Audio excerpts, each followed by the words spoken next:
सुप्रभात सभी को।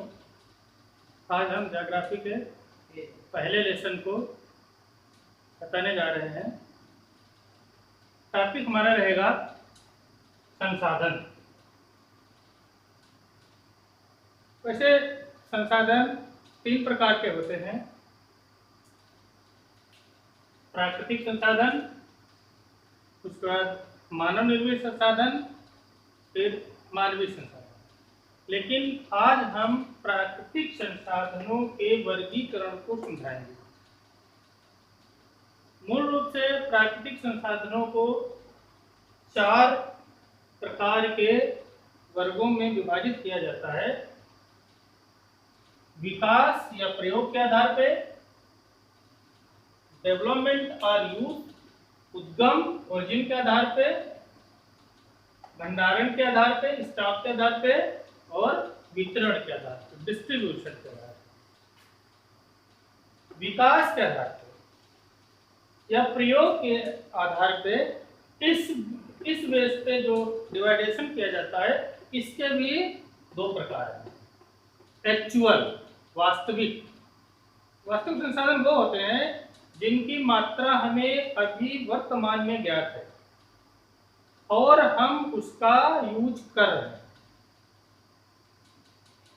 किसी भी देश के लिए कोई एक संसाधन एक्चुअल हो सकता है, वही संसाधन दूसरे देश के लिए पोटेंशियल हो सकता है, संभाव्य। संभाव्य मीन्स होता है कि उस संसाधन जिसकी मात्रा हमें निश्चित रूप से ज्ञात नहीं है, लेकिन भविष्य में हम उसका यूज करेंगे, लेकिन अभी वर्तमान में उसका यूज नहीं करेंगे। एक बात तो समझिए, वास्तविक संसाधन वो होते हैं जिनकी मात्रा हमें ज्ञात होती है और उनका हम यूज कर रहे होते हैं, और पोटेंशियल वो होता है जिसकी मात्रा ज्ञात नहीं होती है और जिसका हम प्रयोग फ्यूचर के लिए करेंगे।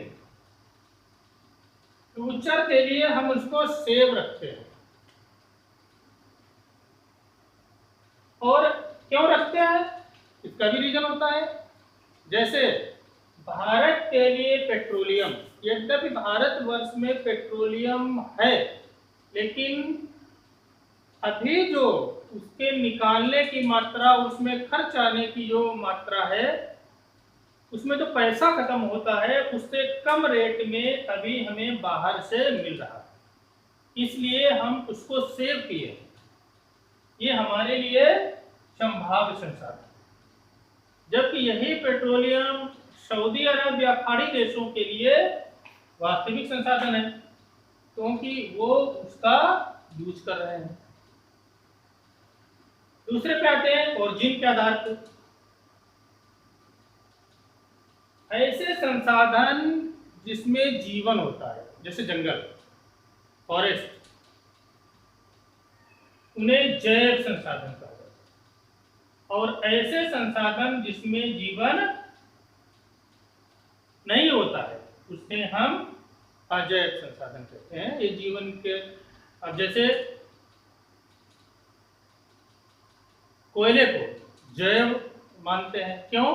क्योंकि ये पहले वृक्षों के रूप में था और उसके बाद ये कोयले के रूप में हमारे सामने आया है, लेकिन इसकी ओरिजिन है वो जैव से है, इसलिए हम इसको जैव संसाधन मानते हैं।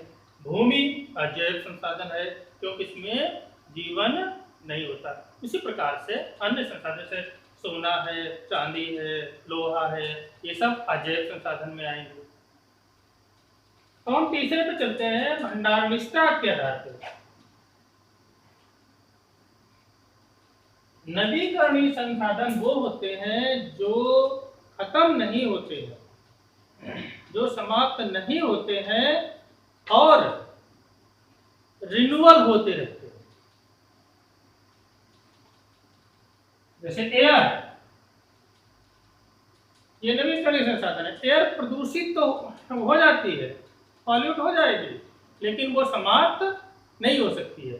जब ऐसे चीजें जो इसे पॉल्यूट कर रही हैं उन्हें हम अगर कम मात्रा में चलाएंगे तो ये फिर रिन्यूएबल हो जाएगी, है ना। तो ये क्या है, एक नवीकरण। सौर ऊर्जा, ये सब नवीकरणीय संसाधन है।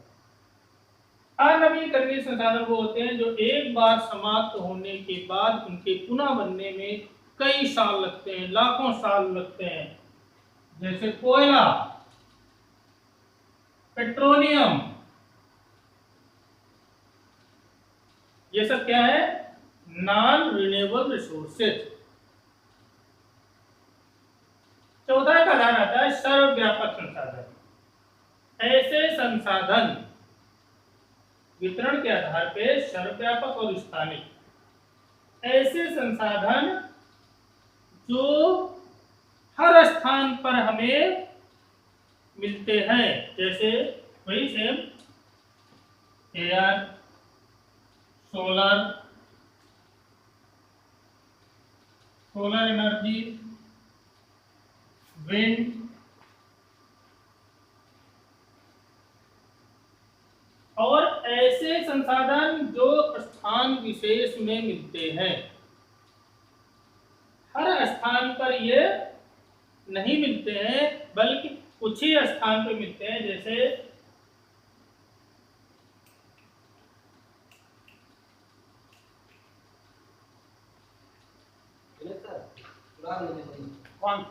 नॉर्थ प्लेट में आयरन, कर्नाटक में सोना, ये सब स्थानिक संसाधन है। इसी स्थान विशेष पर ही ये चीजें मिलती हैं। तो आप एक बार आप देख लीजिए, वास्तविक संसाधन जिनकी मात्रा ज्ञात हो, प्रयोग में हो, संभाव्य जिनकी संपूर्ण मात्रा ज्ञात नहीं है और हमारे प्रयोग में भी नहीं है। जैव, ऐसे संसाधन जिसमें जीवन की मात्रा होती है, जीवन का अस्तित्व होता है, जैसे फॉरेस्ट।